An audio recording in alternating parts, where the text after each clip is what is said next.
Good morning, beloveds. Oh, that actually sounds like my voice today. Okay, this is a good thing.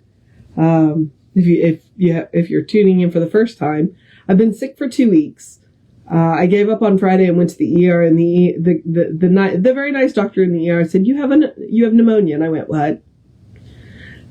So she, of course, put me on an antibiotic, nasal decongestant, and a cough suppressant, because the cough was, wow. And so, yeah, I don't know what the initial virus was that I had that caused the pneumonia, but here we are. So, and we are 3 days left. 3 days left.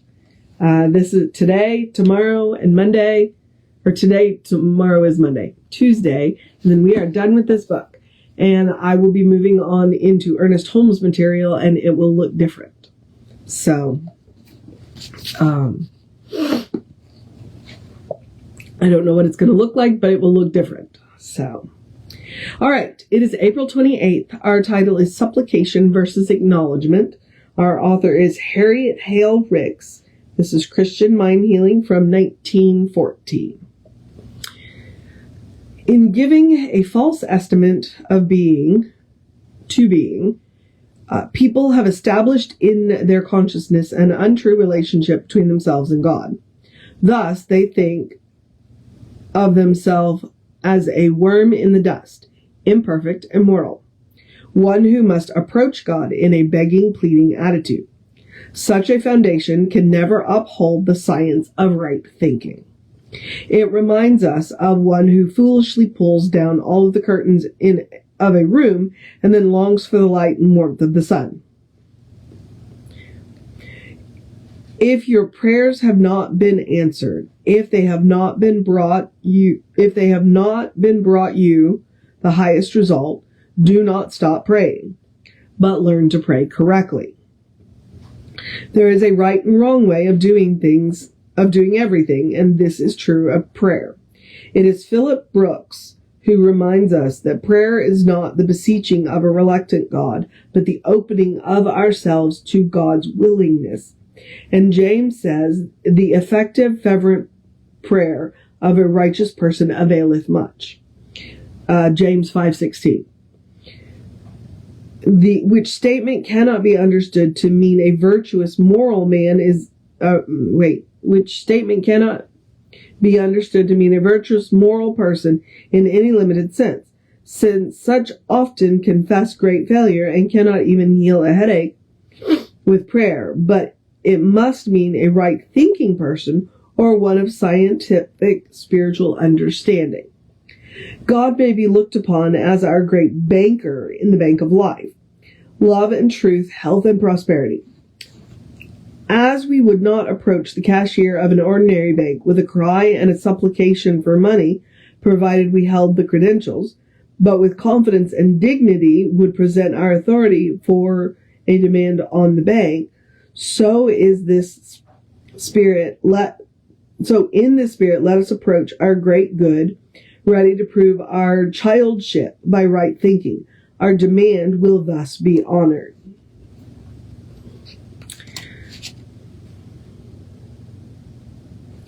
Worm in the dust. I definitely have issues with that thinking. And the banker, Jesse's used that before.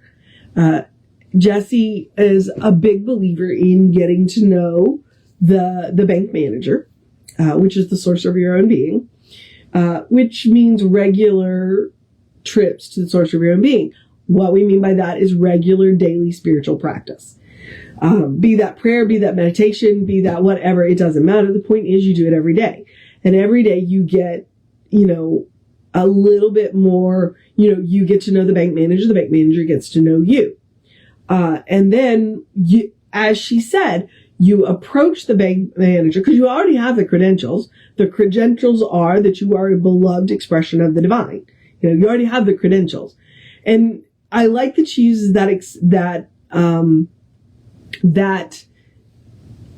example. That's the word, example. She uses that example where she says, well, you wouldn't go to the bank, to a cashier in a bank and cry if you already had your credentials. You wouldn't cry for money. You go to the bank, you present your credentials, and the cashier gives you one. So why would we do any different with God? We have the credentials. We are beloved expressions of the divine. And so we present ourselves as legitimate being there, and Jesus said the same thing. Pray as if you already have it. Okay. Same thing. It's like you're going to the bank for something you already have. You've got a bank account.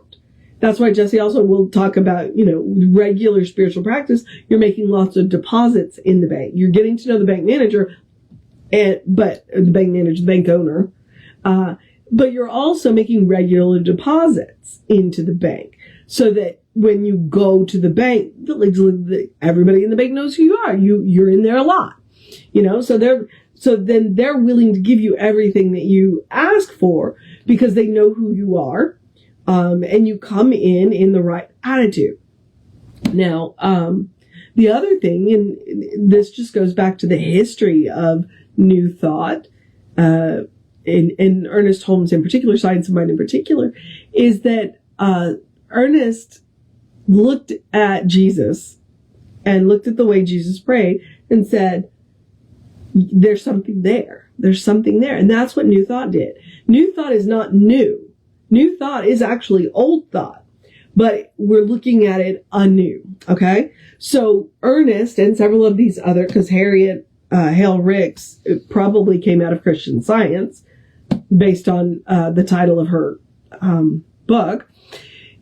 So, they looked at the way that Jesus prayed and said, he has a very specific way of doing this. Why don't we try that? And, they've been very successful with it. So it's one of those things of, well, why don't we try that? So when we say right thinking, cause she said in there, not a moral man. She said, we're not talking about that. We're talking about right thinking. We're talking about doing it in a specific way that has been shown to work. And it's been shown to work for 2,000 years if we're following the steps that Jesus laid out. Now, Jesus typically just used 2 or 3 of them. He used recognition. There is one power. He used unification. I am one with that power. The Father and I are one is what he would typically say. And then he would state what he wanted, and then he would use gratitude. So, but Ernest went, there's something going on here. Why don't we try that? And Christian Science has been extraordinarily successful with it. And Science of Mind is extraordinarily successful with it when we work it. So we talk about right thinking and we talk about right action. And that's what we're talking about. We're talking about as what she said. I think she was quoting, Philip Brooks. Was that who that was? Let me go back. Yes, Philip Brooks, who reminds us, prayer is not the beseeching of a reluctant God, but the opening of ourselves to God's willingness. God isn't unwilling. God is not reluctant to give us what we want if it is in alignment with what God is. And that's kind of one of those sticking points. If it's in alignment with what God is, okay? And God is health and beauty and truth and love and harmony and peace and all. That is what God is. So what we want has to be in alignment with that. So, and wealth is part of that. Okay. So don't let me leave that out. I become a wild-eyed revolutionary when we talk about prosperity, but that is one of those things. So there is no, it's not wrong to go to God and pray for that. It's not wrong to go to God and ask for that. Okay. But if you do go to God and ask for wealth, there are 2 requirements. One, you've got to be willing to do what the Spirit shows you to do to get that wealth. Because, God's just not going to drop it in your lap. You got to treat and move your feet. But you also can't want it taken away from anybody else. You got to want it for everybody. So if you want wealth, you got to be willing to treat for wealth for absolutely everybody. And you can't be taking it away from anybody. God doesn't work that way. And that's what we mean about coming into alignment with God's willingness. There's enough. There's enough to go around. There is enough to go around. And so what we've got to do is want everybody to get what it is that they need. What they need, what they want. In alignment with that principle. So, supplication versus acknowledging. I heard that would come. Sorry about that. All right. If your prayers have not been answered, if they have not been brought you the highest result, do not stop praying, but learn to pray correctly. Probably before reading this, I would have told you that there's no wrong way to pray, but she's right. There's a right way and a wrong way to do everything, and prayer is one of those things. And if you want to beg and plead, you can beg and plead, but then if you wonder why you're not getting what you want, partly because oftentimes when we beg and plead, we're putting it in future tense. Well, when we put it in future tense, the future never comes. Tomorrow never comes. It's always today. And that's why, because even Jesus said, pray as if you have it now. Pray in the present tense. Pray in the present tense.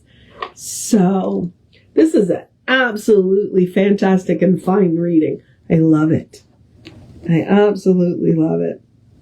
All right. So I commit to you Supplication versus Acknowledgement from Harriet, Hale, Ricks. And the title of her book is Christian Mind Healing. And there's no known copyright in effect, so you might be able to find it online. All right.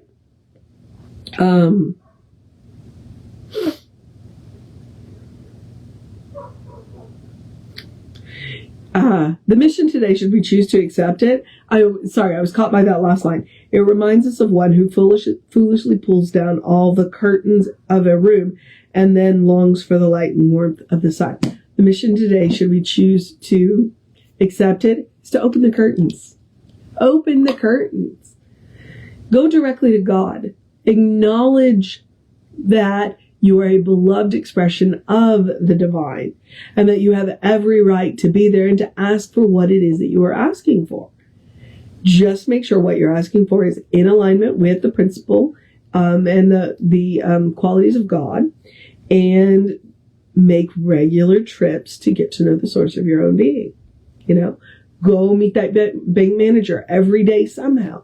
And that includes treatment and meditation and prayer. And I talk about the spiritual practice of self-care. Also, it's reading sacred literature. It's listening to things like this where we talk about sacred literature. It's listening to music. I'm not going to say just sacred music, mostly because I have an issue with a lot of what constitutes sacred music. Music makes you feel. Any music that makes you feel, that's sacred music. So try it. Can you tell I was a musician? So that's the mission. Pull back the curtain, make regular trips to the source of your own being, and ask for what you want as if you already have it. As Jesus said, pray for what you want pray as if you already have it. Pray as if you already have it. Okay. The other mission is the same mission I give you every day, which is the spiritual practice of self-care. Do something loving for yourself. Do something kind for yourself. Do something compassionate for yourself. Whatever that looks like, big, small, it doesn't matter. Point is practice. Practice on yourself. And I do it for a lot of reasons. I say it for a lot of reasons. It takes 21 days to create a new habit. You are your own best test subject. But the most important reason why I say it, you deserve your own love. You deserve your own kindness. You deserve your own compassion. That is the truth of it. Okay? Practice on yourself. All right. Couple of housekeeping. We are Creative Life Spiritual Center, Creative Life Spark on the social medias that we are on. I'm the Running Rev Ryan on the social medias that I am on. So I want to commend those to you, especially since going forward, I don't know how this is going to look once we get to May. We'll go from there. All right. So take care of yourself. Oh, Hang on. I don't know where I'm going. I'm wheezing is what it is. And so I'm listening to the wheeze going, huh. Okay. I was talking about the social media.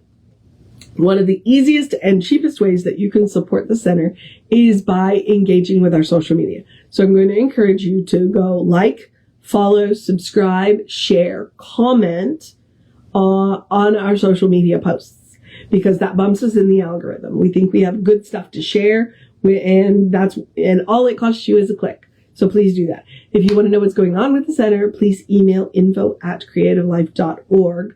That will get you on the constant contact, and those hot links are hot. They will take you right to the information you want or to the person that can help you get it. All right. I don't know how long it takes to get over pneumonia, so here we are. All right. I do feel better, though, so I just would like my voice back. Okay, beloveds. So now I'm going to encourage you to have a great day, a wondrous day, a fantastic day, a magical day, an enchanted day, a wonderful day, an awesome day, an amazing day. A draw back the curtains day, a practice treatment the way Jesus did, a sunny day, a dance in the rain day if you get any, a enjoy the breeze day, a cuddle with your fur babies day, call a good friend day, a good day, and if that is too much pressure, simply have a day. Because you are enough, just as you are. As I've said before and will say again, you are a brilliant light. You are a divine spark. You are a beloved expression of the divine. You are spirit in motion. You are God in action. Or as Reverend Jesse likes to call us, you are godly. All right, beloveds. I don't know what I was about to say. Probably the bit about getting to know who the source of your own being knows you to be. Getting to know who the divine knows you to be. Because I can promise you one thing only, that the person the divine knows you to be is good. And from there, all things are possible. All right, beloveds. I probably should stop talking before I lose my voice entirely. So I'm going to remind you, Reverend David will be on around 5 p.m. with you. I will be back with you around 9 a.m. tomorrow. Now, that being said, it is Sunday, so we are going to have an amazing service for you. So if you're watching this at any time after noon, scroll up one video and you can see the service. Otherwise, you can also go to the YouTube channel, and tonight it'll be up. I generally get it up Sunday evening. I've stripped the music out. YouTube has rules. So you can check that out. We're wrapping up a series. It'll be good. All right, beloveds, take care of yourself. Know that you are loved, and I will see you next time.